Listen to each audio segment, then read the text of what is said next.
Hello hello అన్నయ్య, gym లో ఉన్నాం, త్వరగా రండి. థ్యాంక్స్, నమస్తే. వచ్చేటప్పుడు మా బేబీని కూడా. రే జిమ్ కి వెళ్దాం పదండ్రా.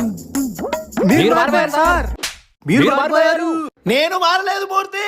మీరు మారకపోతే సంవత్సరం అంతా ఫీజు కట్టి జిమ్కి రాని మీరు ఈ రోజు ఎందుకు వెళ్దామంటున్నారు? అంటే నా పిల్ల కోసం. నీ ప్రేమ కోసం మమ్మల్ని బలి చేస్తున్నావు కదరా. పద వెళ్దాం. ఇలానే నా మావా. సరేరా, రెడీ అయ్యి వెళ్దాం. అంటే రే అంటే రే అంటే రే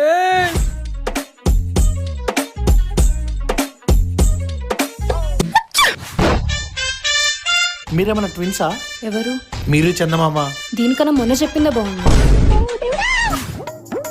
బేబీ, నువ్వు నా కోసమే కదా పిలకలు వేసుకున్నా. నీకోసం కాదే, నీకు ఉరేద్దామని వేసుకున్నావు.